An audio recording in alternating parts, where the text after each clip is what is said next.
نحمده ونصلي ونسلم على سيدنا ومولانا محمد رسوله النبي الأمين المكين الحنين الكريم الرؤوف الرحيم أما بعد فأعوذ بالله من الشيطان الرجيم بسم الله الرحمن الرحيم ومن يهاجر في سبيل الله يجد في الأرض مراغما كثيرا وسعة ويخرج من بيته مهاجرا إلى الله ورسوله ثم يدركه الموت فقد وقع أجره على الله وكان الله غفورا رحيما صدق الله مولانا العظيم۔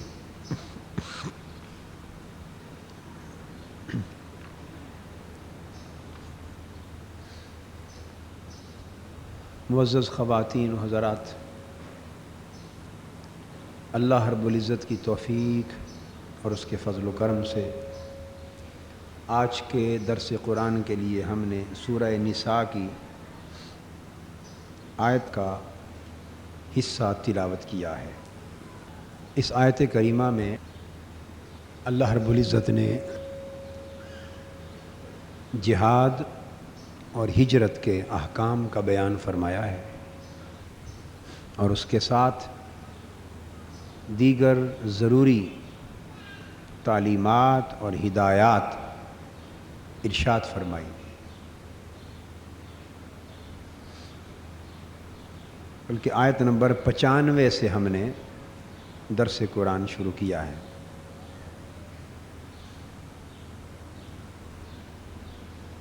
اللہ رب العزت ارشاد فرماتے ہیں،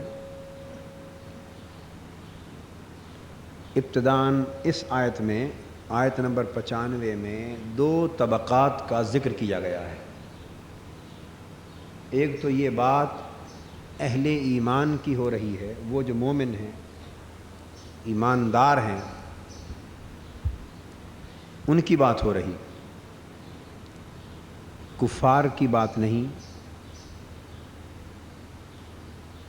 اور ان لوگوں کی بات نہیں جو اللہ اور اس کے رسول پر ایمان نہیں رکھتے اور جن کا تعلق اسلام کے ساتھ اور اسلامی تعلیمات کے ساتھ نہیں ہے۔ اس مقام پر ان لوگوں کی بات نہیں ہو رہی، بلکہ ان لوگوں کی بات ہے جو اسلام پر عمل پیرا ہے، جو اہل ایمان ہیں۔ ان اہل ایمان میں سے دو طبقات کا ذکر ہو رہا ہے کہ دو قسموں کے لوگ ہیں، اور ان دو قسموں کے لوگوں میں فرق بیان کیا جا رہا ہے۔ ان میں فرق کیا ہے؟ ان میں کون زیادہ افضل ہے، کون فضیلت والا ہے، کس کا درجہ اللہ کی بارگاہ میں زیادہ بلند ہے، کس کا کم ہے۔ ارشاد فرمایا، لا يستوي القاعدون من المؤمنین غیر اولی الضرر والمجاہدون فی سبیل اللہ باموالہم وانفسہم۔ ارشاد فرمایا گیا کہ وہ لوگ جو بغیر کسی عذر کے، بغیر کسی مجبوری کے اپنے گھروں میں بیٹھے رہتے ہیں، نہ بیمار ہیں، نہ مفلوج ہیں، نہ لنگڑے ہیں، نہ معذور ہیں، اور نہ انہیں کوئی ایسی تکلیف اور مجبوری ہے کہ جس کے باعث ان کا گھر سے باہر نکلنا ناممکن ہو۔ ان لوگوں کی بات ہو رہی ہے کہ وہ لوگ جو بغیر ایسی مجبوری کے گھروں میں بیٹھے رہتے ہیں اور گھر سے نہیں نکلتے، اور ان کو کہا گیا قاعدین، بیٹھے رہنے والے۔ ان کو کیا کہا قرآن مجید نے؟ قاعدون، یہ عین کے ساتھ ہے، عین کے ساتھ قاعد، اس کا معنی ہے بیٹھا رہنے والا۔ ایک حمزہ کے ساتھ ہوتا ہے قائد، جس کا معنی ہوتا ہے سربراہ۔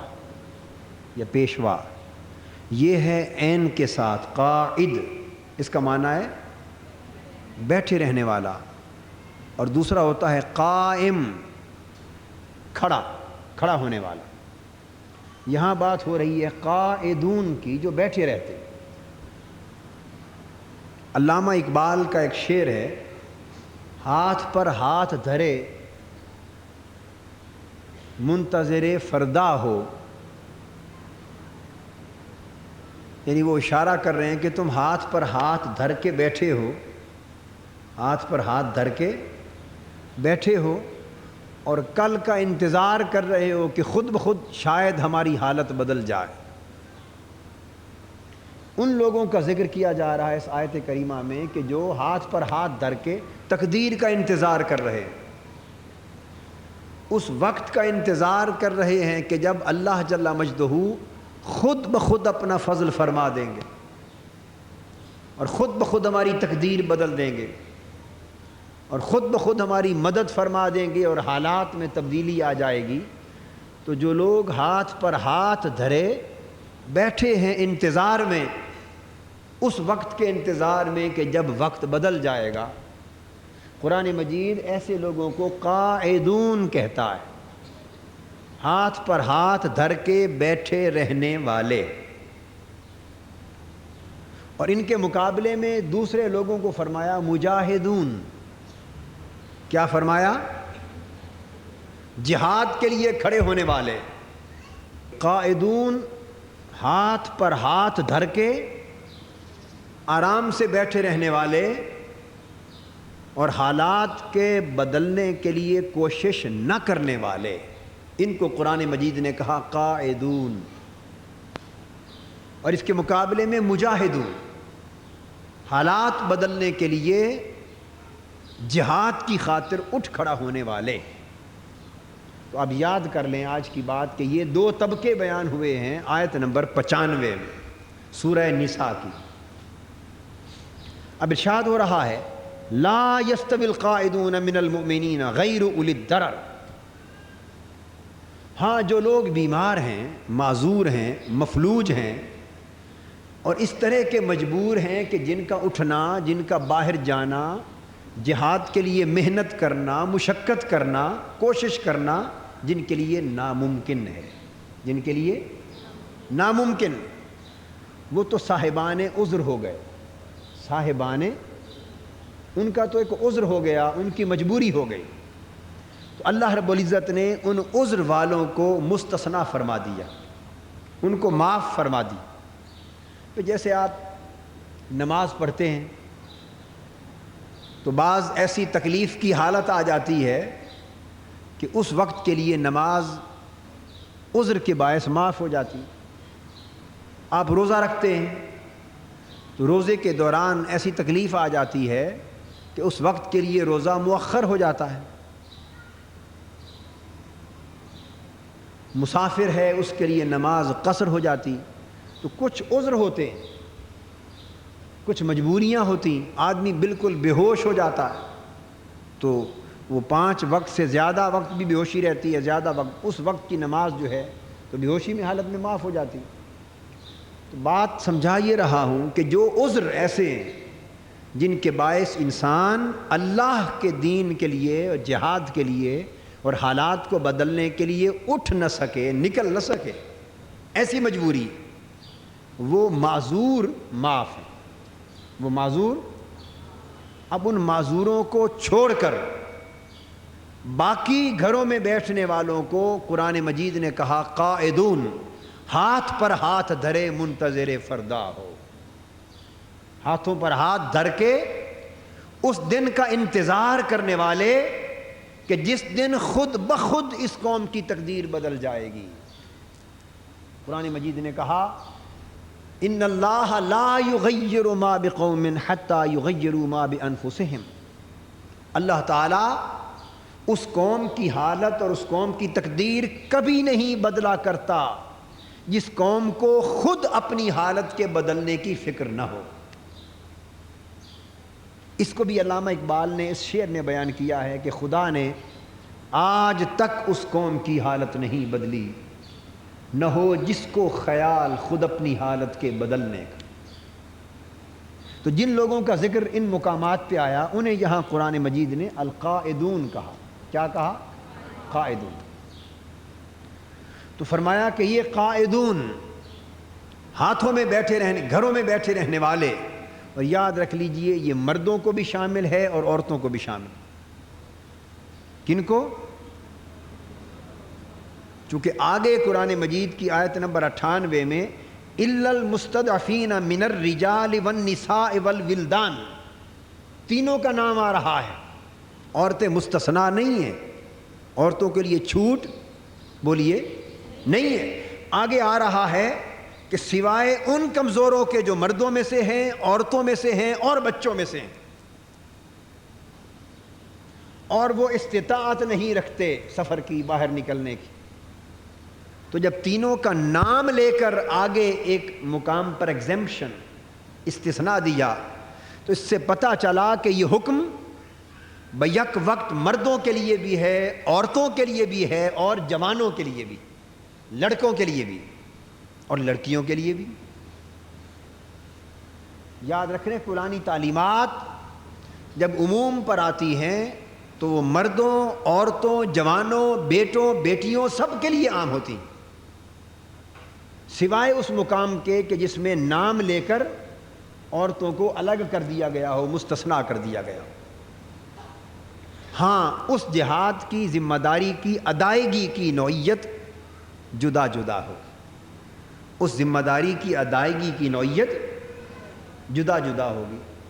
مرد اپنے حساب سے فرض ادا کر رہے ہوں گے، عورتیں اپنے حساب سے، جوان اپنے حساب سے، بوڑھے اپنے حساب سے، بیٹیاں اپنے حساب سے، بیٹے اپنے حساب سے، مگر حکم جہاد وہ سب کے لیے برابر ہوگا۔ ذمہ داریوں کی اور حکم کی ادائیگی کی نوعیت جدا ہوگی۔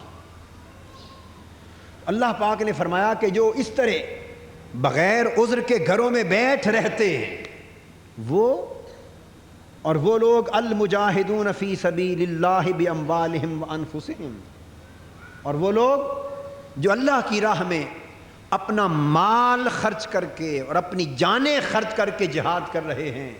سن لو کہ یہ دو طبقے اللہ کی نگاہ میں کبھی برابر نہیں ہو سکتے، کبھی برابر نہیں ہو سکتے۔ اللہ پاک نے اعلان فرما دیا کہ جو لوگ اللہ کی راہ میں اپنی جانیں لٹا رہے ہیں، اللہ کی راہ میں اپنی زندگی لٹا رہے ہیں، اللہ کی راہ میں تکلیفیں اور مشقتیں برداشت کر رہے ہیں، اور وہ لوگ جو اللہ کے دین کی راہ میں اپنا مال خرچ کر رہے ہیں، مال لٹا رہے ہیں اور جہاد میں مصروف ہیں، سو جہاد کرنے والے جان و مال سے، اور گھروں میں بیٹھ کر انتظار کرنے والے کہ چلو ان کی کوشش سے حالات بدل جائیں تو ہمارے دن بھی پھر جائیں گے۔ تو جہاد کرنے والے، کوشش کرنے والے، تگ و دو کرنے والے اور گھروں میں بیٹھ کر انتظار کرنے والے اللہ کی نگاہ میں برابر درجے کے مسلمان نہیں ہو سکتے، یکساں درجے کے مومن نہیں ہو سکتے۔ اس لیے نہیں ہو سکتے کہ انہوں نے فقط انتظار کیا، انہوں نے اپنی جان داؤ پر لگا دی، انہوں نے فقط انتظار کیا، انہوں نے اپنا مال کھپا دیا، وہ فقط اچھے بھلے دنوں کو تکتے رہے اور یہ اچھے بھلے دنوں کی خاطر مرتے رہے، کٹتے رہے، وہ حالات کے بدلنے کے لیے فقط دعائیں کرتے رہے اور یہ حالات کے بدلنے کے لیے اپنا تن من دھن سب کچھ لٹاتے رہے۔ تو اللہ پاک فرماتے ہیں کہ یہ کیسے انصاف ہے کہ میں ان دونوں کو برابر سمجھ لوں، ان دونوں کو برابر سمجھ لوں؟ نہیں، فرمایا لا یستوی، یہ دونوں برابر نہیں ہو سکتے۔ فضل اللہ المجاہدین باموالہم وانفسہم علی القائدین درجہ، اللہ پاک اپنا فیصلہ صادر فرما رہے ہیں کہ جنہوں نے جہاد کیا، اللہ کی راہ میں اپنا مال لٹایا، اللہ کے دین پر اپنا مال لٹایا، اللہ کے دین کو سر بلند کرنے کے لیے اپنا مال خرچ کیا، اللہ کے دین کو سر بلند کے لیے اپنی جان لٹائی، اپنی محنت کی، اپنی مشقت کی، تگ و دو کی، یہ لوگ یقیناً اللہ کی نگاہ میں گھروں میں بیٹھنے والوں سے بلند بلند تر اور بلند ترین درجہ رکھنے والے ہیں. ان کے درجے بلند ہیں، ان کی قدر و منزلت اونچی ہے، ان کی قدر و منزلت اونچی. یہی وجہ ہے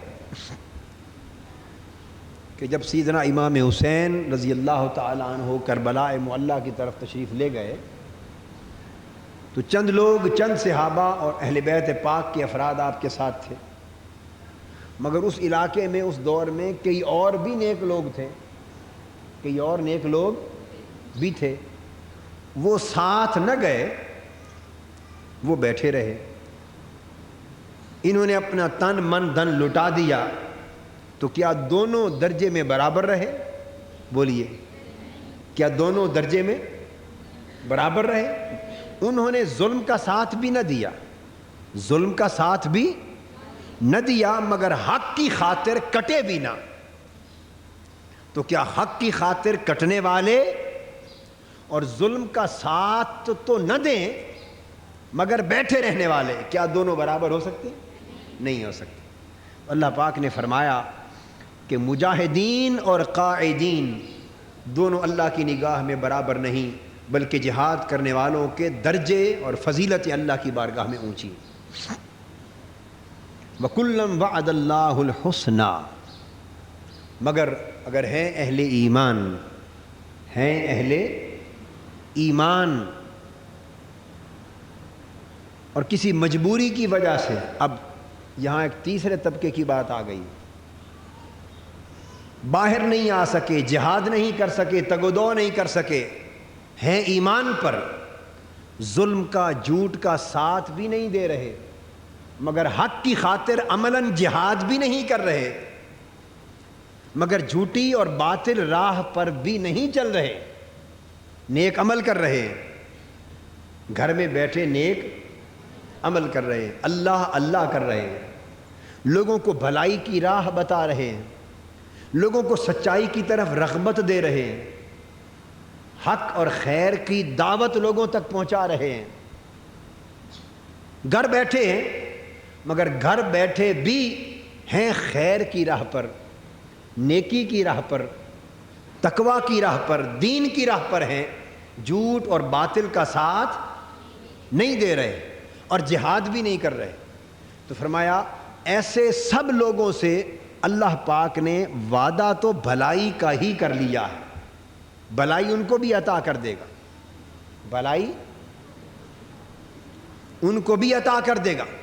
اب یہاں آپ سب کی بات آ گئی، یہاں آپ سب کی بات آ گئی کہ آپ میں سے وہ خواتین، آپ میں سے وہ مرد اور ہمارے وہ بھائی، وہ بہنیں، وہ بیٹے بیٹیاں، وہ جوان، وہ بوڑھے، وہ بیویاں جو کسی مجبوری کی وجہ سے خود جانی اور مالی جہاد میں شریک نہیں ہو سکتے، ان کی مجبوریاں کھل کر تگ و دو نہیں کر سکتے.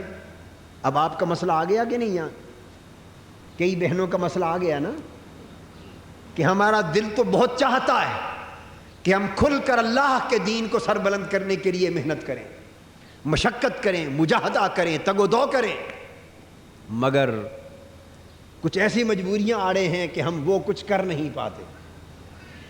تو دل میں آرزو ہے مگر کچھ مجبوریاں ان کو باندھے ہوئے ہیں، سو ان مجبوریوں میں جکڑے ہوئے ہونے کے باعث اپنے گھر بیٹھے جہاں بھی بیٹھے ہیں کسی نہ کسی طور پہ حق کی بات آگے پہنچاتے رہتے ہیں، اگلے کانوں تک حق کا پیغام پہنچاتے رہتے ہیں، تقویٰ کی بات پر عمل کرتے ہیں اور تقویٰ کی بات آگے پہنچاتے ہیں، نیکی کی بات پر عمل کرتے ہیں اور نیکی کی بات کا پیغام دیتی رہتی ہیں.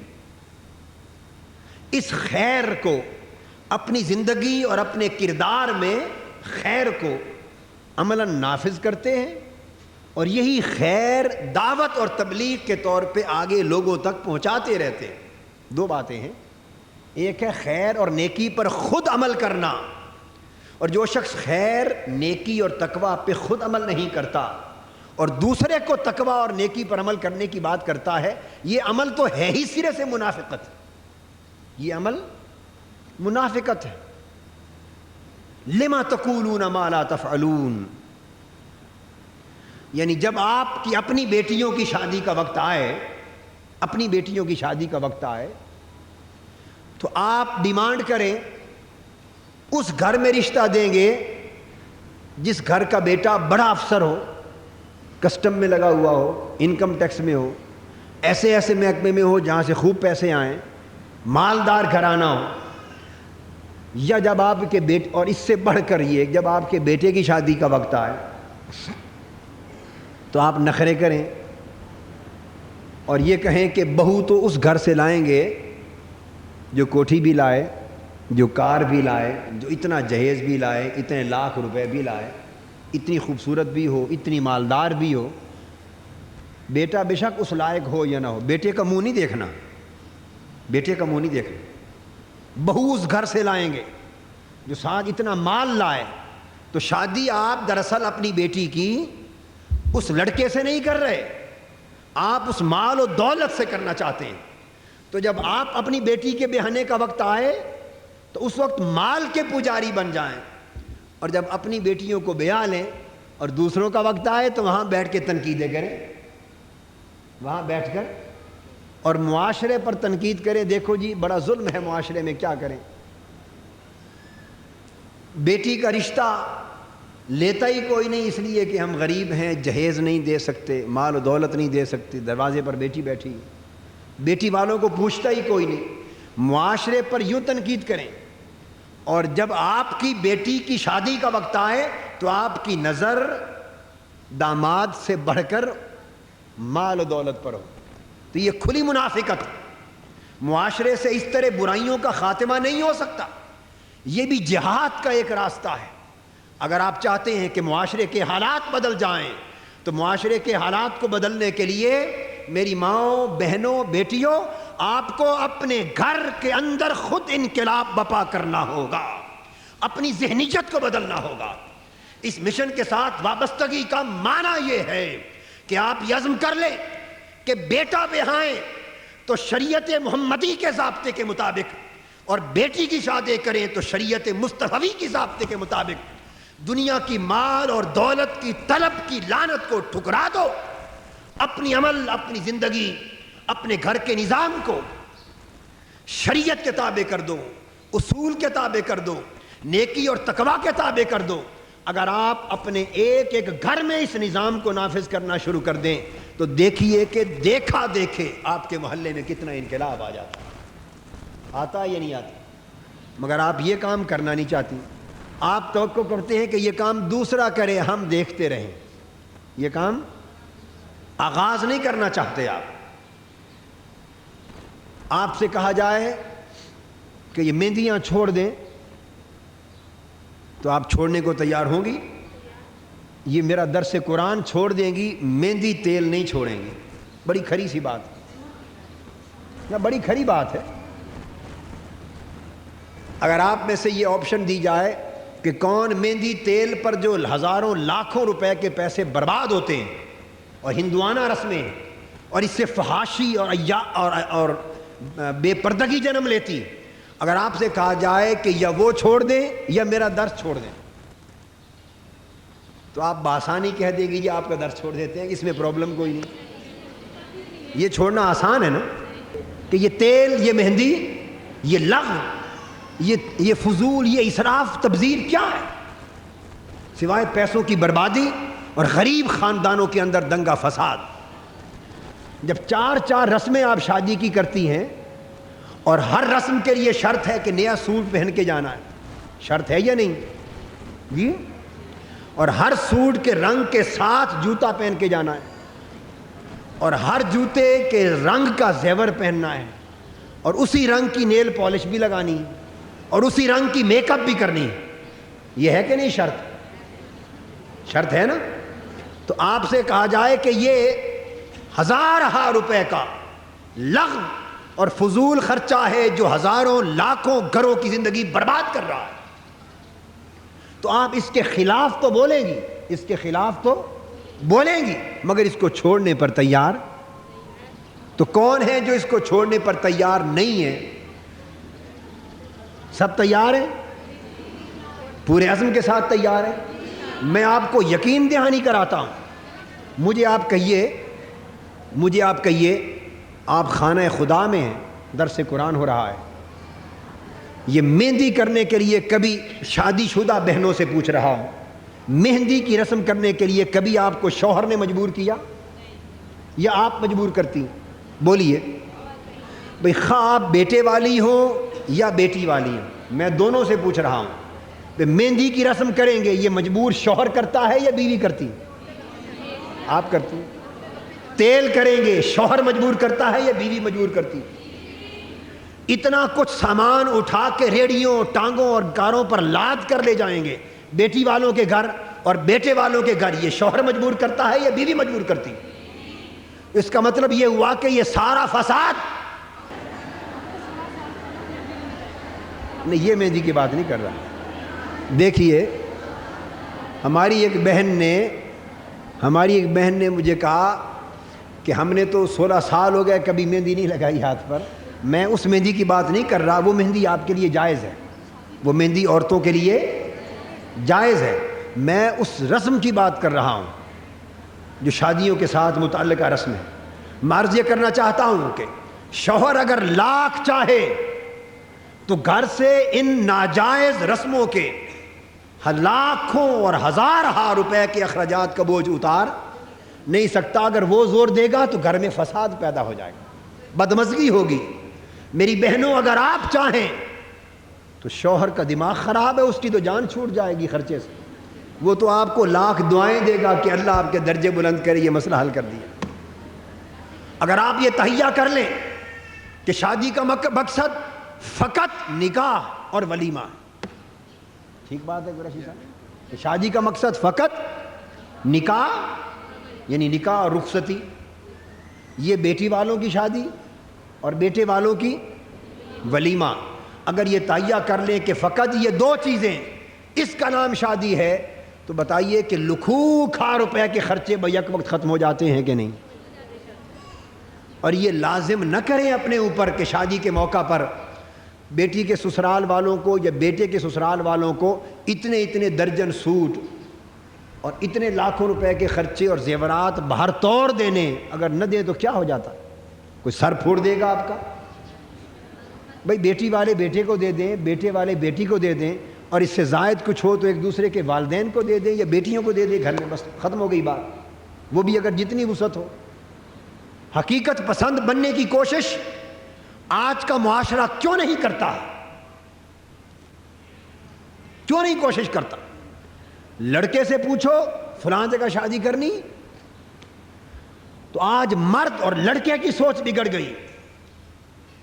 نہ اپنی شکل دیکھے گا، نہ اپنی عقل دیکھے گا، نہ اپنا شعور تعلیم دیکھے گا. مگر اس سے پوچھو غریب خاندان ہے مگر بچی بڑی اچھی سلیقہ مند ہے، نیک ہے، صالح، یہ خوبیاں اس کی نگاہ میں جچتی نہیں. اس کی نگاہ بچی کی نیکی پر، تقوی پر، سلیقہ مندی پر، خاندان کی شرافت پر نہیں. اس کی نگاہ بھی ان کی مالداری پر ہے، اس کے جہیز پر ہے، ان کی کوٹھیوں پر ہے، کاروں پر ہے. لعنت ہے اس طرح کی سوچ رکھنے والے جوانوں پر. پھر وہ ایمان کی بات کرتے ہیں، دین کی بات کرتے ہیں، اسلام کی بات کرتے ہیں. تو میرا پیغام، باہر نوجوان بھی بیٹھے ہیں، مرد بھی بیٹھے ہیں، اندر بیٹیاں بہنیں بھی بیٹھی ہیں، دونوں کے نام مشترک ہے. اگر منہاج القرآن کے مشن سے آپ کی وابستگی، تو اس وابستگی کی پہلی شرط یہ ہے کہ تہیہ کر لو کہ اپنی زندگی کو استوار کرتے وقت، یہ فیصلہ کرتے وقت، مال اور دولت کے تصور کو اپنے پاؤں کے تلے روند دیں گے. کر لو یہ تہیہ. یہ قابل قبول ہے؟ کردار پر دیکھو، پر وہی ہاتھ کھڑا کریں جو اس پر قائم رہ سکیں، وہی ہاتھ کھڑا کریں جو قائم رہ سکیں، جو قائم رہ سکیں. میں یہ عرض کر رہا ہوں، یہ ایک بہت بڑا جہاد ہوگا اس مشن کی طرف. اور ایک بات اور کہنا چاہتا ہوں، یہ بات برسبیل تذکرہ آ گئی، اور میری ایک بہن نے لکھا بھی تھا کہ جہاد اور انقلاب کی تعلیم کے ساتھ ساتھ اصلاح احوال کی بھی تھوڑی بات میرے ذہن میں آلریڈی ہے، ہر بات میں وہ لازم ہے۔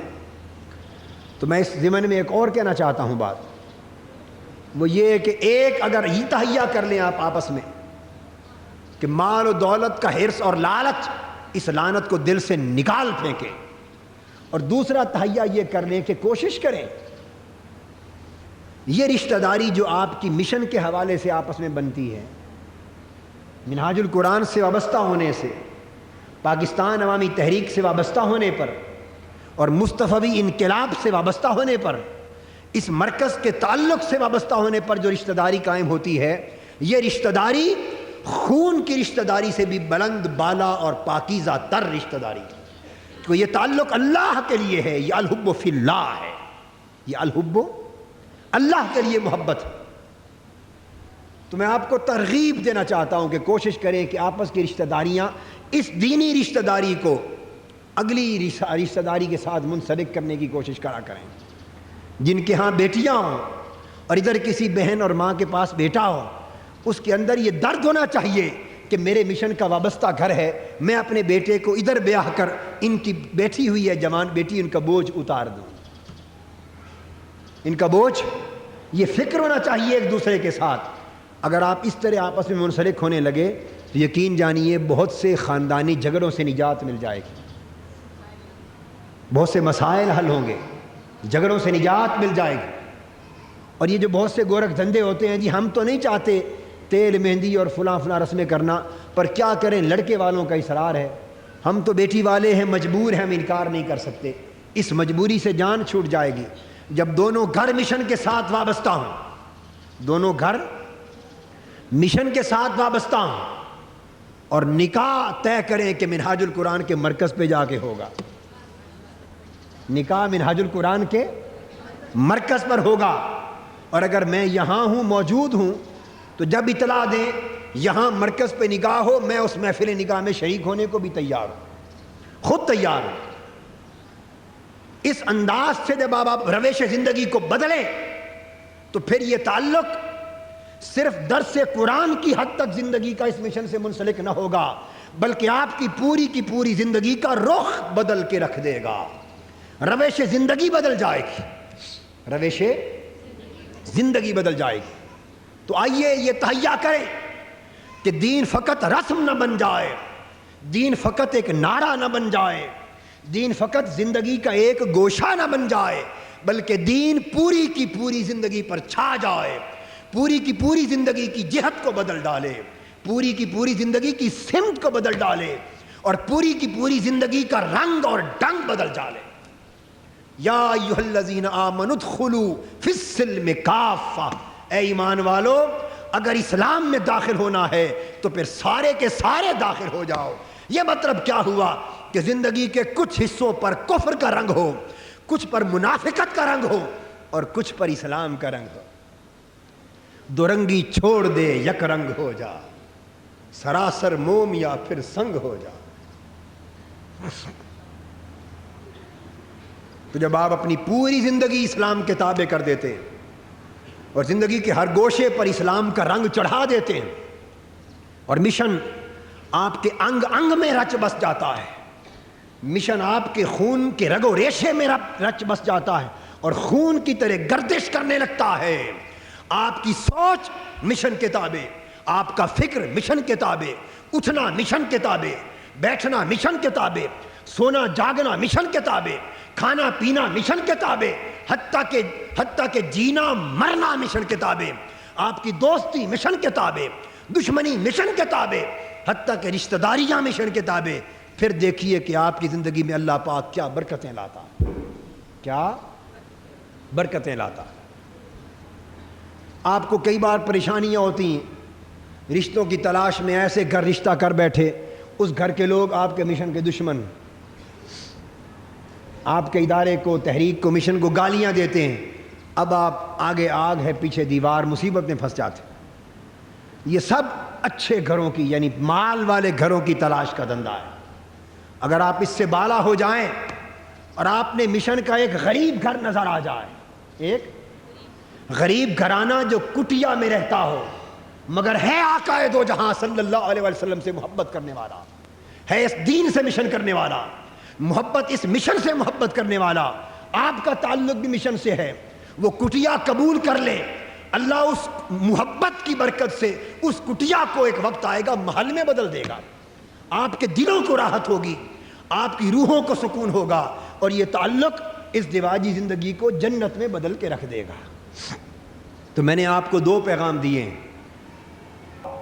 اللہ رب العزت نے فرمایا کہ وہ تمام لوگ جو نیکی کی راہ پر ہیں، خیر اور تقوی کی راہ پر ہیں، مگر جہاد بھی نہیں کر سکتے، مگر گھر بیٹھے جہاں تک ممکن ہے اللہ کے دین کے لیے کچھ کرتے رہتے ہیں، ویلی نہ وہ کچھ کر دی رو، خالی بانڈا بھر دی رو، گھر بیٹھ کر بھی کوئی بات اللہ کی چلتی رہے۔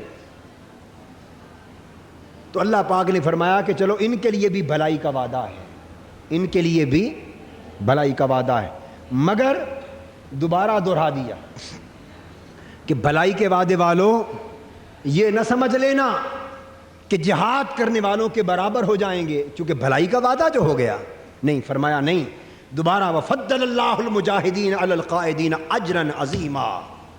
بھلائی کا وعدہ تو ضرور ہے، جو کسی مجبوری کے باعث مرد یا عورت اللہ کے دین کو سر بلند کرنے کے لیے جہاد میں حصہ نہیں لے سکتے مگر دل سے چاہتے ہیں اور کچھ نہ کچھ کرتے رہتے ہیں، بھلائی کا وعدہ تو ان کے لیے ضرور ہے، مگر ایک طرف وہ اور ایک طرف عملاً جہاد کرنے والے، جہاد کرنے والوں کو اللہ اجر عظیم عطا فرمائے گا۔ درجات منہ، اب سنتے آئیے، جہاد کرنے والوں کو اللہ اجر عظیم عطا فرمائے گا۔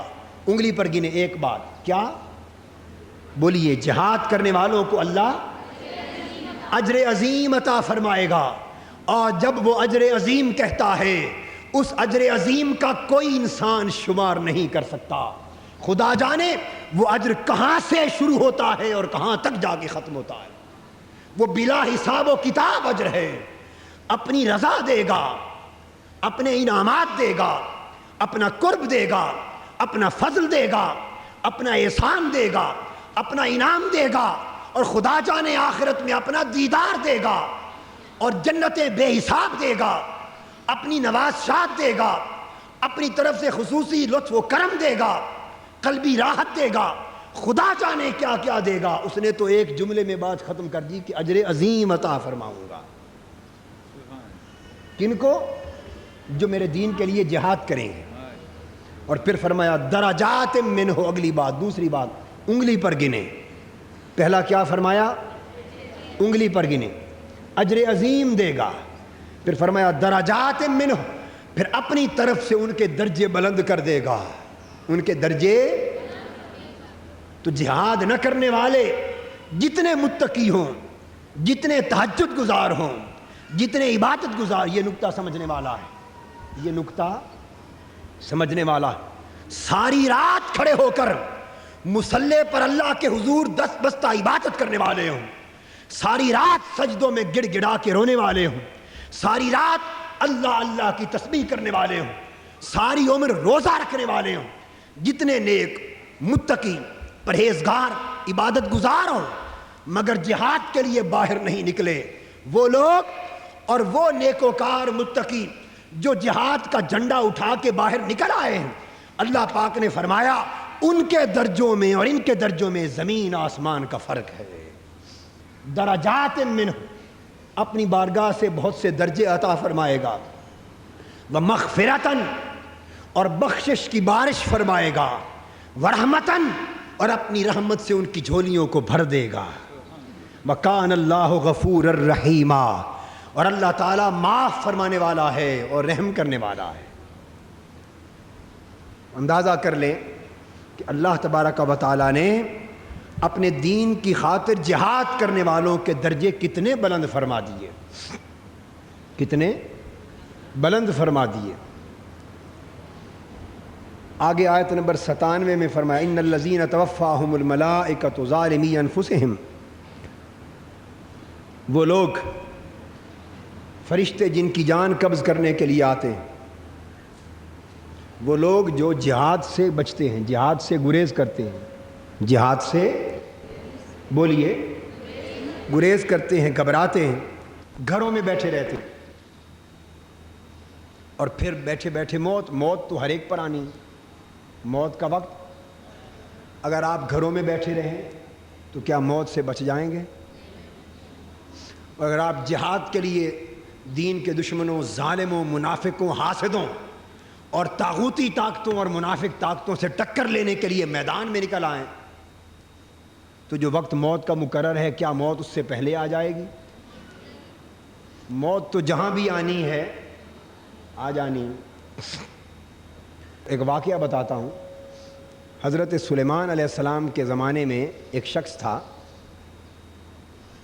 وہ ایک روز دوڑا حضرت سلیمان علیہ السلام کے پاس آیا اور گھبرا کر کہنے لگا، حضرت آج بازار میں سے گزر رہا تھا، آپ کا صحابی تھا، حضرت سلیمان علیہ السلام کا صحابی، تو ملک الموت جو موت کا فرشتہ ہے وہ انسانی صورت میں حضرت سلیمان علیہ السلام کی خدمت میں آتا ہوگا نا، تو وہ صحابی تھے، پہچانتا تھا وہ شخص کہ یہ موت کا فرشتہ ہے۔ وہ کہنے لگا کہ آج موت کے فرشتے نے مجھے گھور کر دیکھا ہے، سر سے پاؤں تک بڑا گھور کے دیکھا ہے، ایسے لگتا ہے کہ آج میری شامت آ گئی، ایسے محسوس ہوتا ہے کہ میری موت کا وقت آ گیا، یہ دن کا وقت، تو کیا کروں؟ آپ نے فرمایا بھی تیرا کیا خیال ہے؟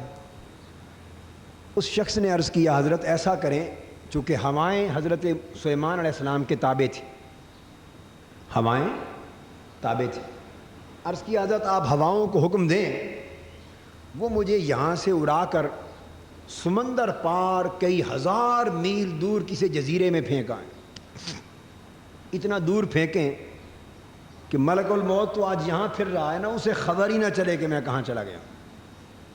آپ مسکرا پڑے، ہواؤں کو حکم دیا، تیز آندھی چلی، اسے اڑا کر سمندروں پار ایک جزیرے صحرا میں پھینک آئے۔ شام رات گزر گئی، اگلے دن ملک الموت حضرت سلیمان علیہ السلام کی خدمت میں حاضر ہوا، فرشتہ حاضر ہوئے۔ حضرت سلیمان علیہ السلام نے مسکرا کے پوچھا، بھئی کل تو نے ہمارے ایک آدمی کو گھور کے دیکھا تھا اور وہ گھبرا کے میرے پاس آیا، تو مجھے ڈر کے کہنے لگا کہ آج میری موت آنے والی ہے، تو ہواؤں کو حکم دیں مجھے سمندر پار ہزار میل دور کسی صحرا میں پھینکائیں۔ تو میں نے پھر ہواؤں کے ذریعے اسے وہاں پہنچا دیا۔ تو آپ نے فرمایا بتاؤ وہ ماجرا کیا تھا؟ ملک الموت جواب دینے لگے، عزرائیل علیہ السلام، میں نے کہا حضرت ماجرا یہ تھا کہ کل کی شام اس کی موت میرے پاس درج تھی، کل جن جن لوگوں کی میں نے روح قبض کرنی تھی نا، اور جن جن لوگوں نے کل مرنا تھا، تو کل کی لسٹ میں اس کا نام شامل تھا، مگر لکھا ہوا تھا کہ وہ اتنے سمندر پار فلاں صحرا میں اس کی موت واقع ہوگی، اتنے سمندر پار فلاں صحرا میں موت واقع ہوگی، یعنی میں اس کی روح وہاں قبض کروں گا۔ وہ پھر رہا تھا یہاں، میں نے اسے گھور کے دیکھا کہ آج تو میں نے اس کی روح اس جگہ جا کے قبض کرنی ہے، یہ یہاں پھر رہا ہے تو وہی شخص نہ کہیں اور نہ ہو۔ حیران ہو کر دیکھا کہ یہ شام تک وہاں پہنچے گا کیسے؟ اب میں نے تو انتظار نہیں کرنا، میں نے تو مقرر وقت پہ وہاں پہنچنا ہے، تو یہ یہاں ہے، میں تو فرشتہ ہوں، پہنچ سکتا ہوں، یہ کیسے پہنچے گا؟ تو میں اسے دیکھ کر یہ تعجب کر رہا تھا، خیر میں گزر گیا، میں اپنے مقرر وقت پر وہاں پہنچا تو وہ موجود تھا، تو میں نے اس کی روح قبض کر لی اور لے گیا اسے۔ تو بتانا یہ چاہتا ہوں کہ موت سے آپ بچ نہیں سکتے۔ تو قرآن کہتا ہے وہ لوگ جو اس وجہ سے اپنی جانوں پر ظلم کرتے رہے اور گھروں میں بیٹھے رہے اور اللہ کے دین کے جہاد کی خاطر باہر نہ نکلے، تو جب ان کی موت کا وقت آتا ہے، روح قبض ہونے کا وقت آتا ہے، تو فرشتے ان سے پوچھتے ہیں قالوا فیم کنتم، تم کس حال میں تھے، کیا کام کرتے رہے، تم نے جہاد میں حصہ کیوں نہ لیا، اللہ کے دین کی سربلندی میں اپنا حصہ کیوں نہ ڈالا، چپکے سے گھر کیوں بیٹھے رہے، جب ملک الموت سوال کرتا ہے ان سے تو وہ جواب دیتے ہیں قالوا كنا مستضعفین فی الارض، وہ کہتے ہیں مرد بھی اور بولیے مرد اور عورتیں سب جواب دیتے ہیں جو گھروں میں بیٹھے رہتے ہیں، جواب دیتے ہیں کہ ہم کمزور تھے، ناتواں تھے، کچھ مجبوریاں تھیں، ہم زمین میں اتنے مجبور بندھے ہوئے تھے کہ ہم جہاد کے لیے کچھ کر نہیں سکتے تھے، کچھ کر نہیں سکتے تھے، بڑے مجبور تھے۔ اس پر اللہ رب العزت کا جواب کہ فرشتے ان سے کہتے ہیں الم تکن ارض اللہ واسعہ، اگر تم ایک جگہ کمزور تھے، مجبور تھے، تو کیا اللہ کی زمین وسیع نہ تھی؟ اللہ کی زمین وسیع۔ یہ بات ہو رہی ہے اس دور کی جب ہجرت فرض کی گئی تھی مسلمانوں پر، ہجرت مسلمانوں پر، جہاد فرض کیا گیا، اور جہاد کے ساتھ جو لوگ جہاد میں حصہ لینے کے قابل نہ تھے ان کے لیے ہجرت فرض کی گئی۔ تو جہاد اور ہجرت کے فرض ہونے کے اس دور کی بات ہو رہی ہے۔ وہ انہیں جواب دیتے ہیں کہ اگر تم کمزور تھے، زمین میں کچھ کرنے کے قابل نہ تھے، تو الم تکن ارض اللہ واسعہ، کہ اللہ کی زمین وسیع نہ تھی؟ جس زمین میں تم کمزور تھے تم اس زمین کو چھوڑ کر کسی ایسی زمین پر چلے جاتے جہاں جہاد کرنے کے قابل ہوتے، ہجرت کر جاتے، گھر بار چھوڑ جاتے، وطن چھوڑ جاتے، کسی ایسے خطہ زمین میں جا کر آباد ہو جاتے جہاں تمہیں جہاد کرنے میں کوئی رکاوٹ نہ ہوتی، اللہ کے دین کے لیے، اللہ کے دین کے دشمنوں سے جنگ لڑنے میں کوئی رکاوٹ نہ ہوتی، جہاں تم آزادانہ طور پر اپنا تن من دن لٹا سکتے، وہاں چلے جاتے۔ جیسے کچھ لوگوں نے اللہ کے دین کی خاطر حضور علیہ الصلوۃ والسلام کے ساتھ ہجرت کر لی، مکہ اپنا وطن، اپنا گھر بار، اپنا مال و دولت، تجارت، کاروبار سب کچھ چھوڑ کر بالکل بے دست و پا، بے سر و سامانی کے عالم میں حضور علیہ الصلوۃ والسلام کے ساتھ ہجرت کر کے مدینہ چلے گئے۔ ان لوگوں کی بات ہو رہی، فرمایا فتہاجروا فیہا، تم اپنے گھروں اور اپنے شہروں میں بے دست و پا، مجبور اور بے بس ہو کر کیوں بیٹھے رہے؟ اگر تم یہاں اس پوزیشن میں نہ تھے تو اللہ کے دین کے لیے اگر تم یہاں جہاد نہ کر سکتے تھے تو تم نے ہجرت کیوں نہ کر لی؟ فرمایا فَأُولَٰئِكَ مَأْوَاهُمْ جَهَنَّمْ۔ ذرا دیکھیے حکم کیسا ہے اس دور میں جہاد و ہجرت کی بات۔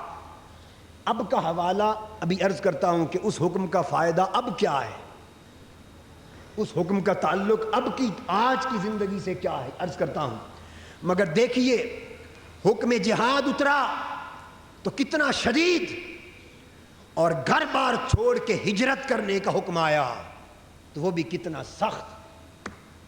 فرمایا وہ لوگ جنہوں نے اللہ کے دین کے لیے نہ تو اپنا تن من دن لٹایا، نہ تو جہاد کیا اور نہ ہی ہجرت کی، نہ جہاد کیا اور نہ ہجرت کی، ان دونوں کے لیے حکم آیا فَأُولَٰئِكَ مَأْوَاهُمْ جَهَنَّمْ۔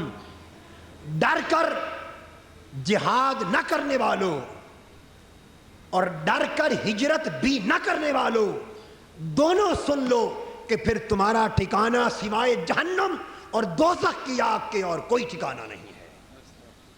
وَسَاءَتْ مَصِيرًا، اور تمہارا ٹھکانہ برا ہے، تمہیں اب جہنم کی آگ میں جلنا ہوگا، دوزخ کا ایندھن بننا ہوگا، یا اللہ کے دین کو سر بلند کرنے کے لیے اپنا تن من دن لٹانے کے لیے میدان کارزار میں نکل آتے، اور اگر یہاں ممکن نہ تھا تو وطن اور گھر بار چھوڑ کر کسی ایسی جگہ ہجرت کر جاتے، اس مقام پر جا کر پھر تم اللہ کے دین کے لیے جہاد کرتے، اور تم نے نہ یہ کیا جہاد اور نہ وہ کام کیا یعنی ہجرت۔ تو جب دونوں کام چھوڑ دیے تو آؤ اب جہنم کی آگ میں جلنے کے لیے تیار ہو جاؤ۔ کتنا بڑا حکم ہے۔ ہم نے قرآن کو پڑھنا چھوڑ دیا، قرآن کے پیغام کو سمجھنا چھوڑ دیا، یہ شہادت گہے الفت میں قدم رکھنا ہے، لوگ آسان سمجھتے ہیں مسلمان ہونا. ہم سمجھتے ہیں کہ فقط حلال کے رزق کی روٹی کھا لی, 5 وقت کی نماز پڑھ لی, تسبیح پڑھ لی, اللہ اللہ کر لیا, ہم سمجھتے ہیں کہ شاید ہم نے اسلام کے سارے حق ادا کر دیے. نہیں, اسلام کے بڑے حق ہیں.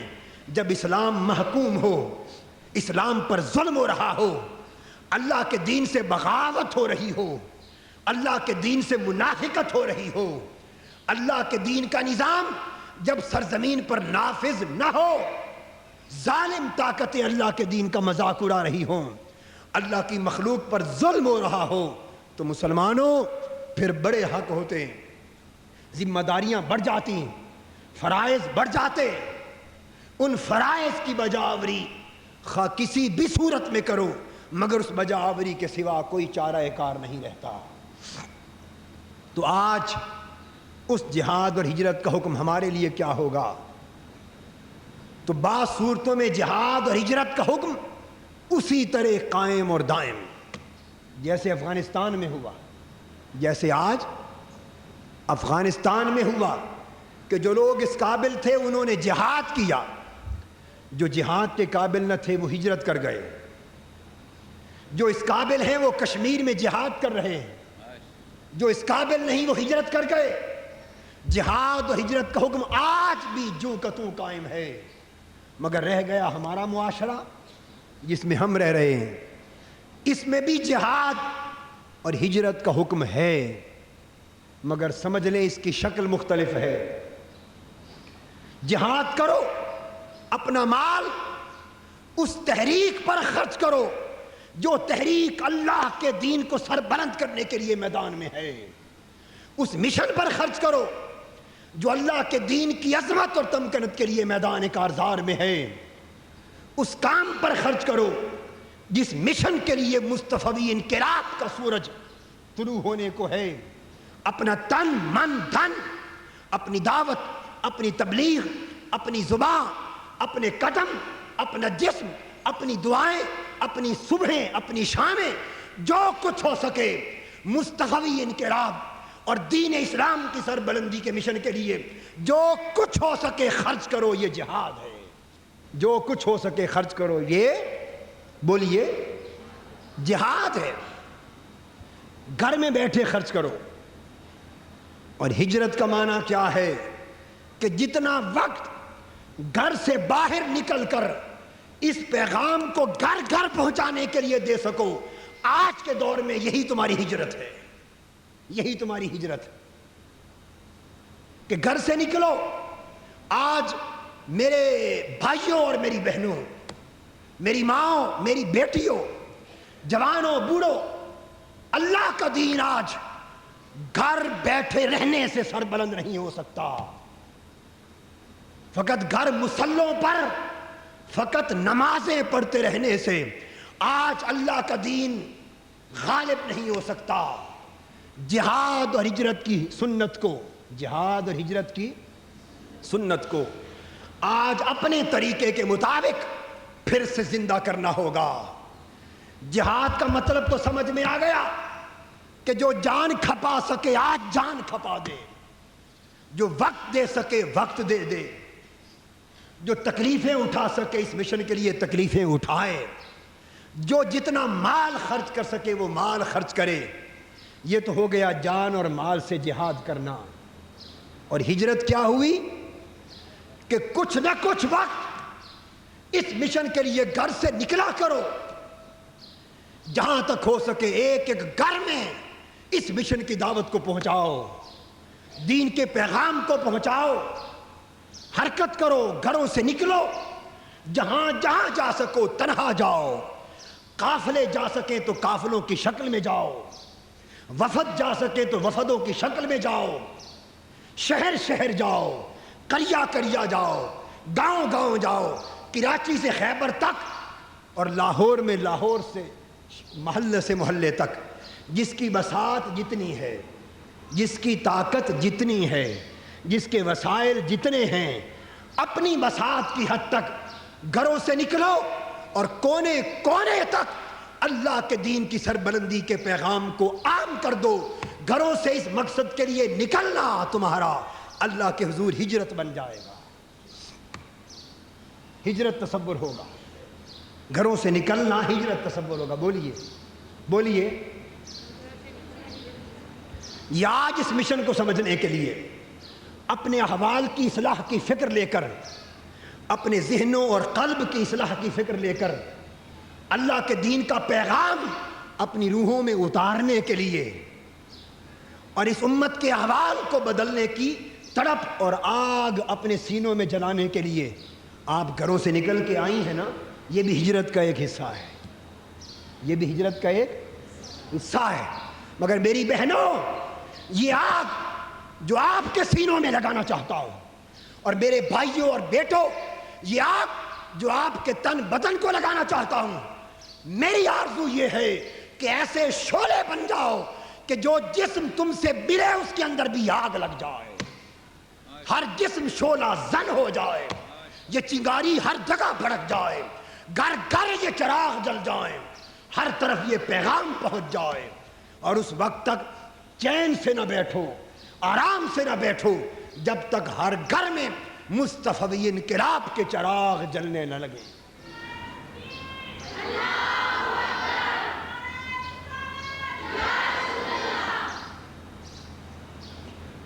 آپ کو سمجھانا چاہتا ہوں کہ مشن کو تیزی سے سمجھنے کی کوشش کریں. کیسٹوں کو سنا کریں. مہینے میں درس ہوتا ہے، ہر ہفتے اپنے اپنے علاقوں میں درس کریں. ہماری جو بہنیں درس دینے والی ان کو بلایا کریں. جہاں وہ نہ پہنچ سکے ویڈیو کیسٹ لگایا کریں. محلے کی خواتین کو 50-100 خواتین کو جمع کریں.